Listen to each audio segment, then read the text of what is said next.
masalah jamaah tadi yang dihukumi makmumnya, sekarang imamnya bagaimana Pak Ustaz? Imam sebelum sempurna sudah Allahu Akbar, nah, tapi belum sempurna. Yang di depan enak kelihatan imam, tapi yang di belakang, nah, itu satu. Terus ketika sujud juga kan nggak kelihatan yang makmum. Masa mau minjem dulu Pak Ustaz? Kenapa belum? Kan nggak mungkin. Iya. Imamnya itu takbirnya Allahu Akbar tapi belum sempurna gitu Pak Ustaz. Kita ngikuti apanya? Betul. Itu pertanyaan yang pertama. Pertanyaan yang kedua tentang salat juga Pak Ustaz. Bagaimana hukumnya ketika waktu sholat terus riak keluar tapi ada di dalam? Nah, itu atau setelah makan satu kikil misalnya ngantor ketika baca Fatihah keluar. Nah, itu kalau dibuang bagaimana caranya, kalau ditelan bagaimana hukumnya? Kalau dibuang boeman, nah gimana?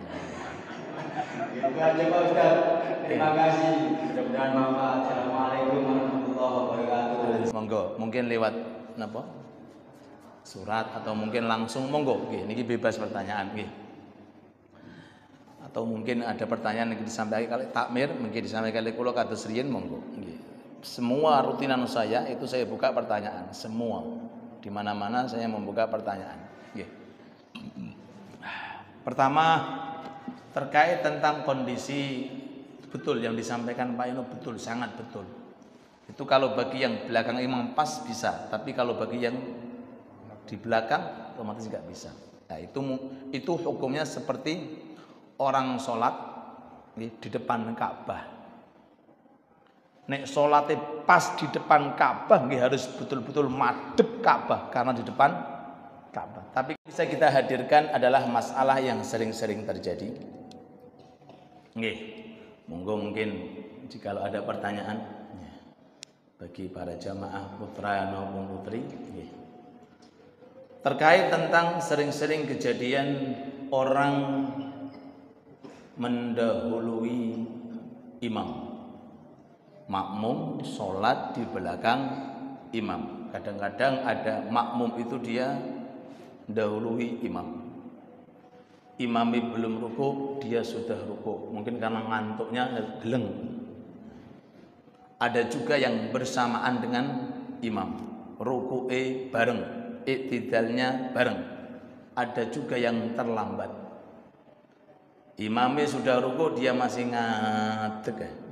Nah, ini 3 hal yang ingin saya bahas pada pertemuan yang sangat singkat ini. Mudah-mudahan berkah. Amin. Oke. Sebelum kita bahas, tidak ada amalan sing paling sae dari amal sing wajib melebihi sholat. Dan tidak ada amalan sunnah sing paling sae melebihi daripada sholat sunnah. Jadi sholat ini tiada duanya. Kalau diundi dari sekian amal, mulai hajinya, masya Allah, zakatnya, puasanya, sholat ini pokoknya terdepan. Sing wajib, sholat wajib terdepan. Sing sunnah, sholat sunnah terdepan. Dan tidak ada dari sekian amalan-amalan yang bersifat badan sing paling diremeni kali Rasulullah melebihi daripada sholat dalam kondisi berjamaah. Sallallahu Nabi Muhammad. Jenengan padosi nek wonten riwayat atau keterangan Rasul pernah sholat sendirian. Kalau ada saya kasih hadiah minuman mawon.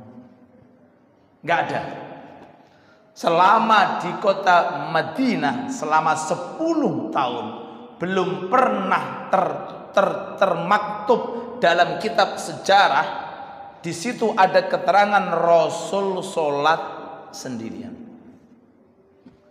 Bahkan Rasul dalam kondisi akhir hari sebelum meninggal dunia dibopong kali sahabat 2 dihadirkan di masjid untuk buru golek fadilah jamaah. Yang perlu kita pikirkan, siapa Rasulullah? yang sudah mendapatkan nas masuk surga. Siapa Rasulullah yang jelas pasti meninggalnya husnul khatimah? Siapa Rasulullah yang pasti jelas pertama kali yang mendapatkan buku catatan amal?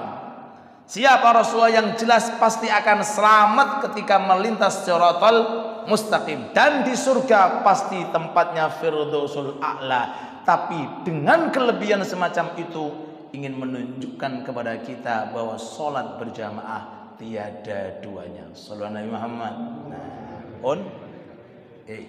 Kalau jenengan sholat berjamaah, beda-beda Pak derajatnya. Ada yang pulang gendong pahala utuh. Pahala apa? Utuh. 100%. Ada yang cuma dapat 75. Ada yang dapat 50. Ada yang dapat 25. Ada yang 10. Ada yang 5. Ada yang 11. Gak dapat apa-apa. Apa yang menyebabkan? Karena banyaknya ilmu yang telah dipelajari.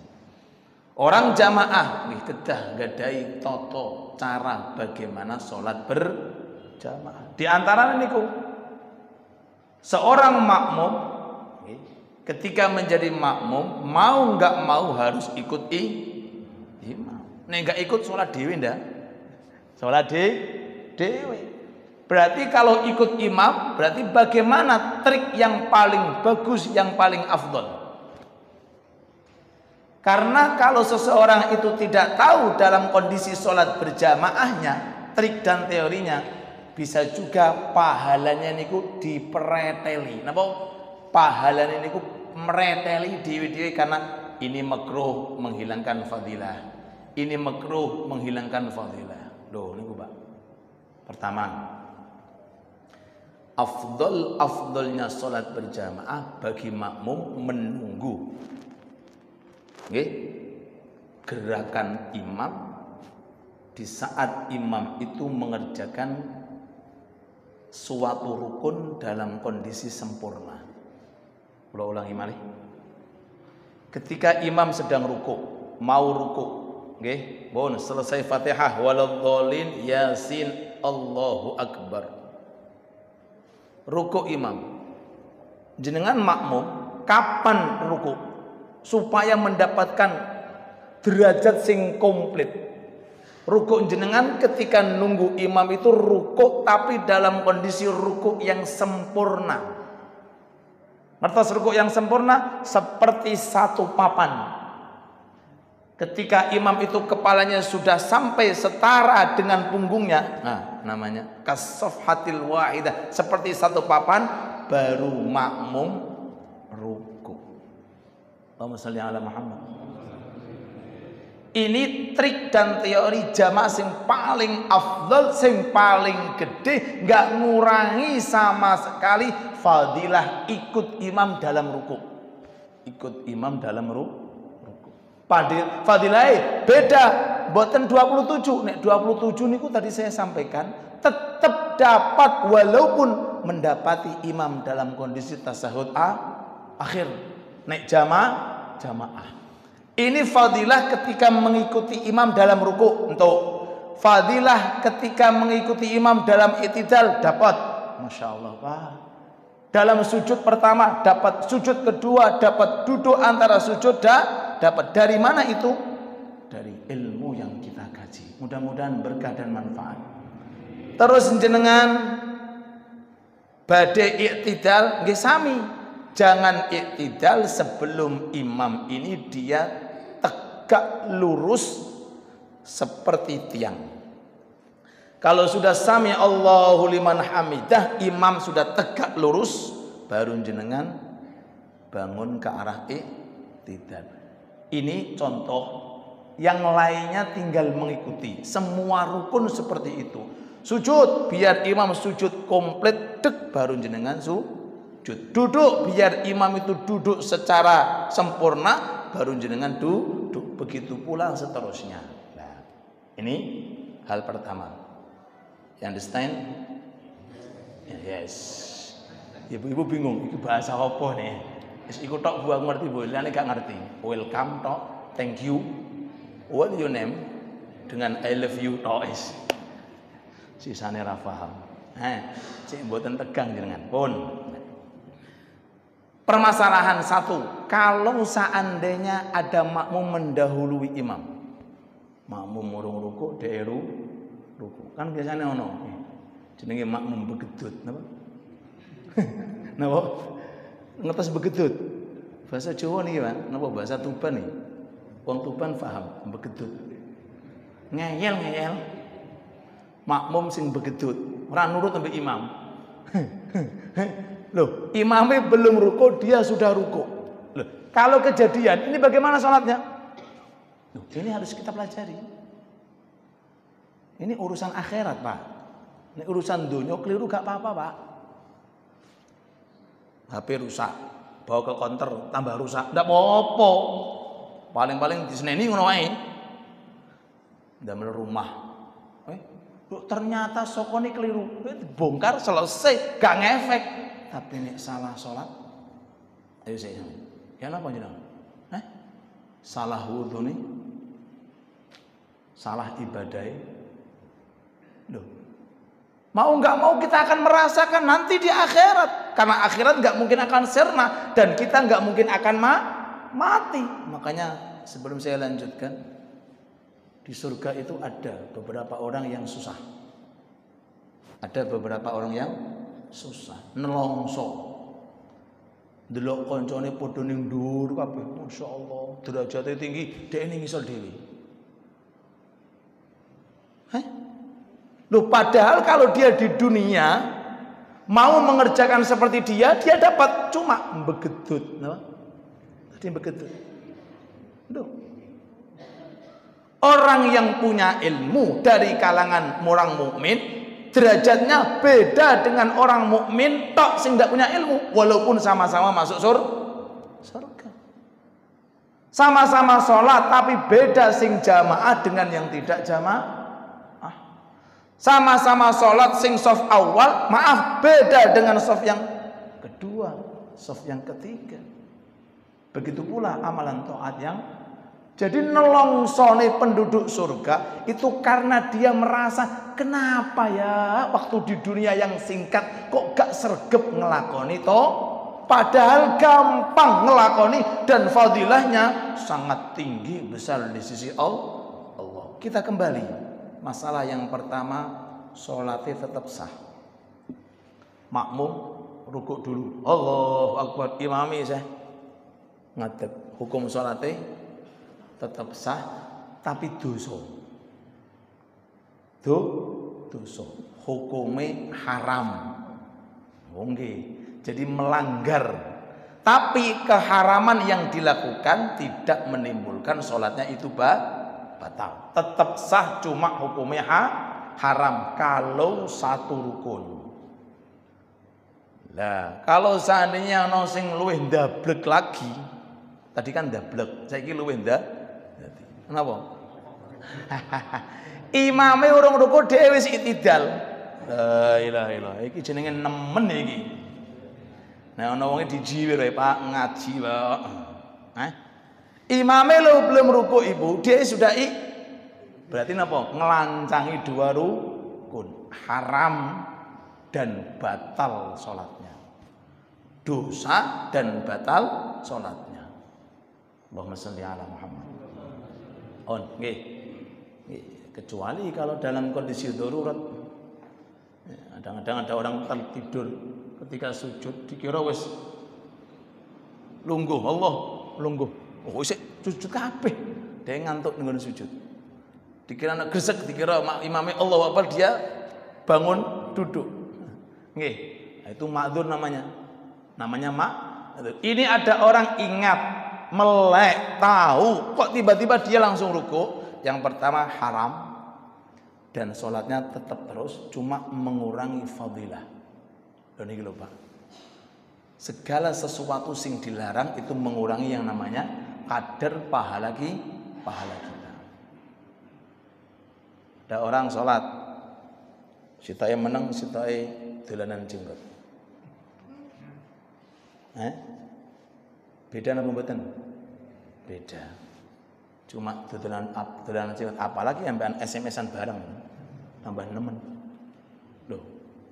Padahal bedanya antara satu bermain dengan jenggot, satunya tidak. Itu berbeda. Makanya kedepannya insya Allah kita akan bahas bagaimana trik cara khusyuk.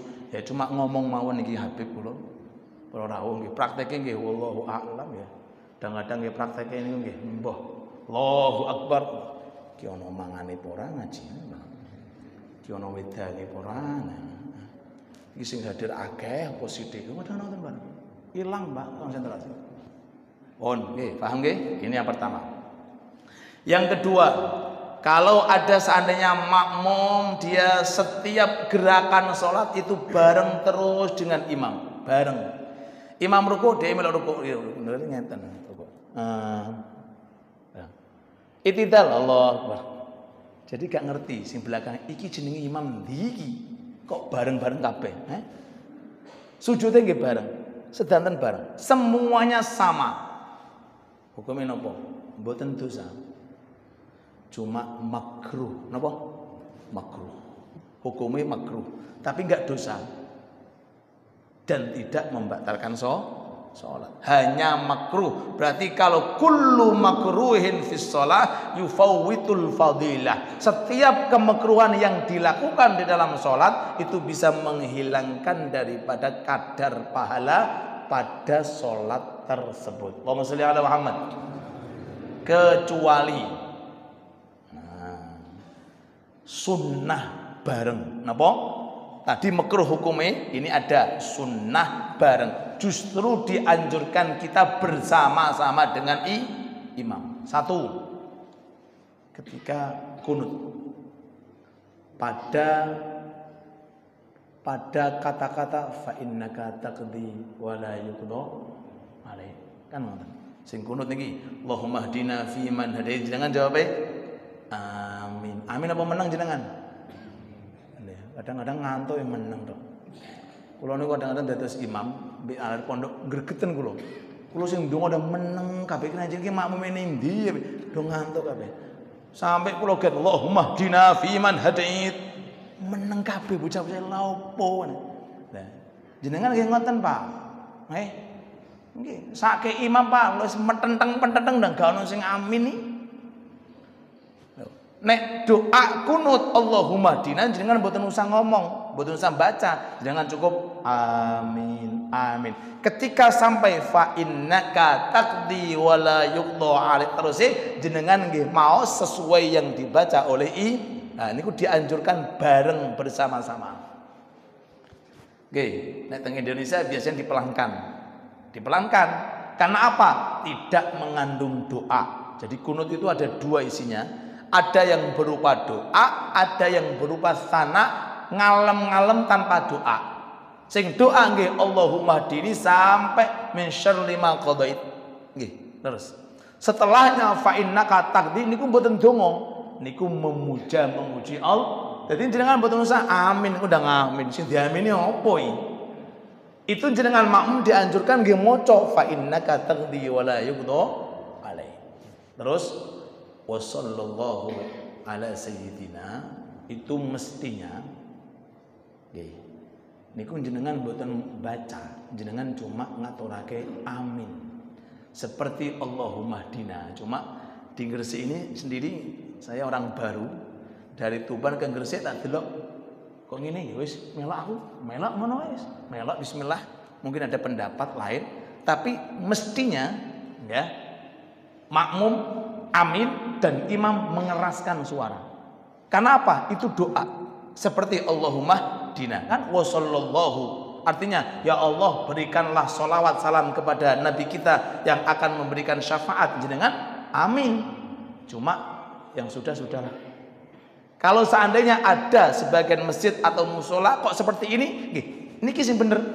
Niki sing bener seperti yang saya ketahui di kota-kota Yaman, ngoten. Jadi Allahumma hdinani diamini, fa innaka taqdi boten ngamin tapi bareng-bareng kali imam, wa sallallahu diamin. Tapi bagi yang diam juga tidak ada masalah. Nggih, bagi mazhab Syafi'i disunnahkan untuk kunut. Shallu ala Nabi Muhammad.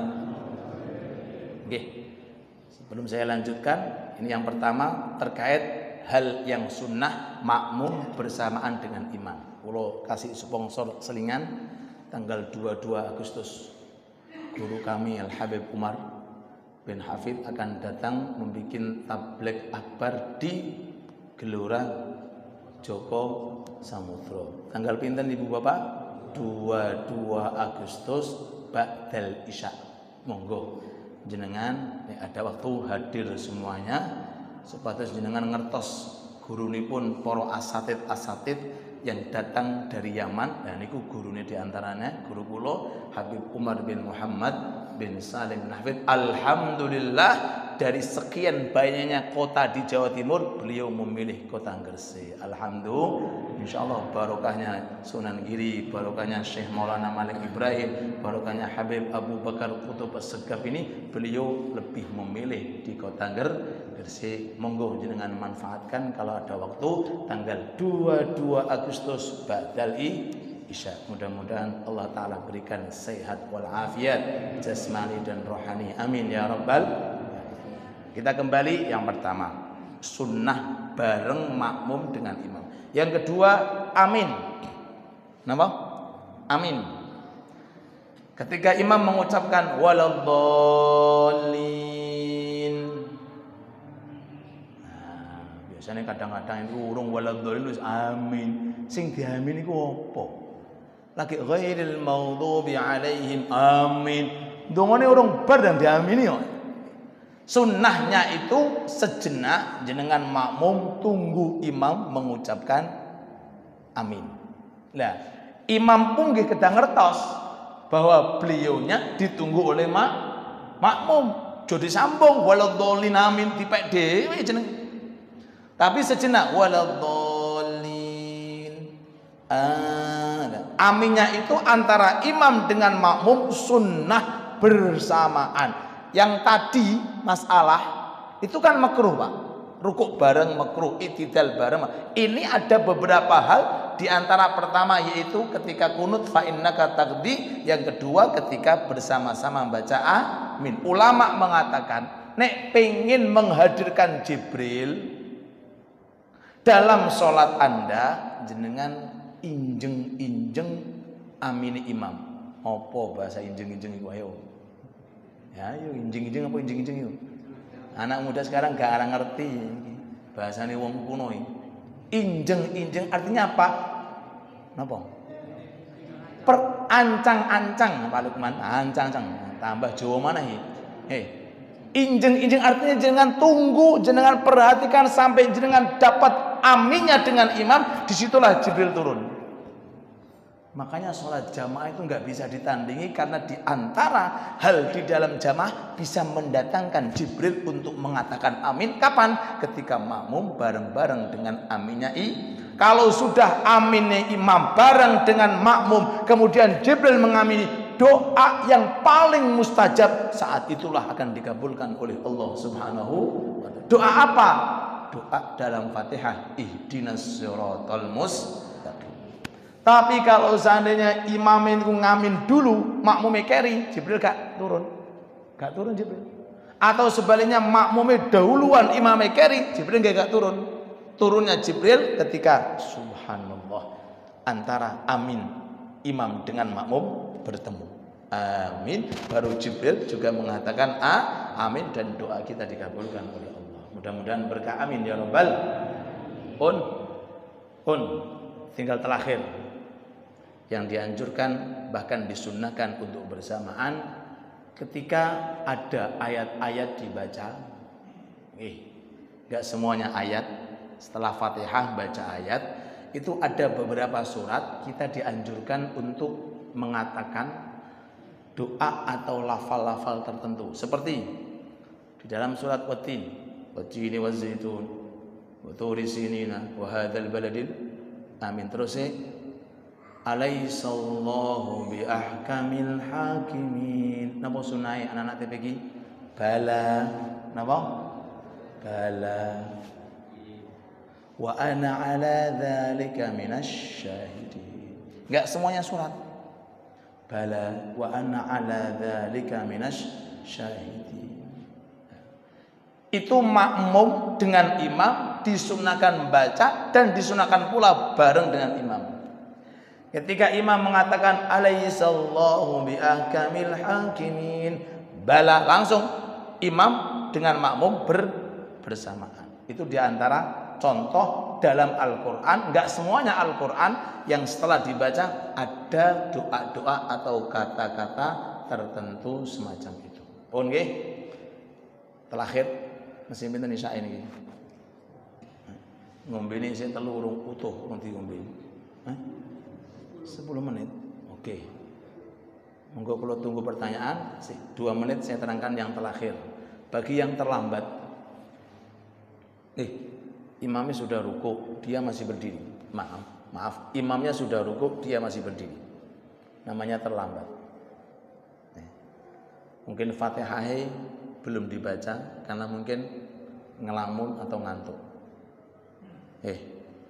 Imam sudah baca Fatihah, baca surat, dia tenger. Imam ruku, loh, aku belum baca Fatihah. Bismillahirrahmanirrahim. Alhamdulillahirrahmanirrahim. Amin. Pleng. Bagaimana itu hukumnya? Imam sudah ruku, dia masih tidak. Kalau dia ketinggalannya itu karena memang udzur. Contohnya udzur mungkin bacaannya pelan-pelan. Atau mungkin imam dikerong bacane surat panjang, tiba-tiba Bismillah nun Allahu Akbar. Biasanya sing akeh niki salat apa? Salat tarawih. Yasin Allahu Akbar. Lah makmume orang selesai Fatihah baru a'udzubillah dan wis ruku'. Namanya udzur. Lah ini boleh terlambat sampai 3 rukun yang panjang. 3 rukun yang panjang contohnya ruku' pertama. Yang kedua, i'tidal enggak. I'tidal rukun pendek enggak kehitung. Sujud yang pertama. Terus duduk antara sujud, mboten, rukun pendek, sujud yang kedua. Nah, ketika kalau seandainya ada orang yang betul-betul lemot banget bacanya. Imam sudah ruku, dia masih berdiri baca ini. Imam i'tidal dia masih maca Fatihah. Imam sujud pertama isih, duduk masih, sujud ono ini wong sujud masih. Nah, ini kalau makmum ini enggak langsung terjun, kemana terjunnya? Ke sujud. Kondisi imam bangun dari sujud, sholatnya batal. Sholatnya batal. Dari kondisinya bagaimana dia? Dia sudah ketinggalan banyak. Mau enggak mau dia harus terjun ikut sujud. Nanti setelah salam imam dia nambahi 1 rakaat. Kecuali kalau dia bisa nututi imam i'tidal dia ruku. Masya Allah. Imam sujud dia i'tidal. Wah, sehingga bisa nututi. Oke, kalau nggak bisa nututi seandainya terlalu nemen lemote bacaannya terlalu pelan, lah maka setelah 3 rukun yang panjang ini kok tidak langsung terjun ikut, maka sholatnya batal. Wallahu taala alam. Mau pilih untuk pertanyaanmu? Bebas. Sing khusus, monggo ya.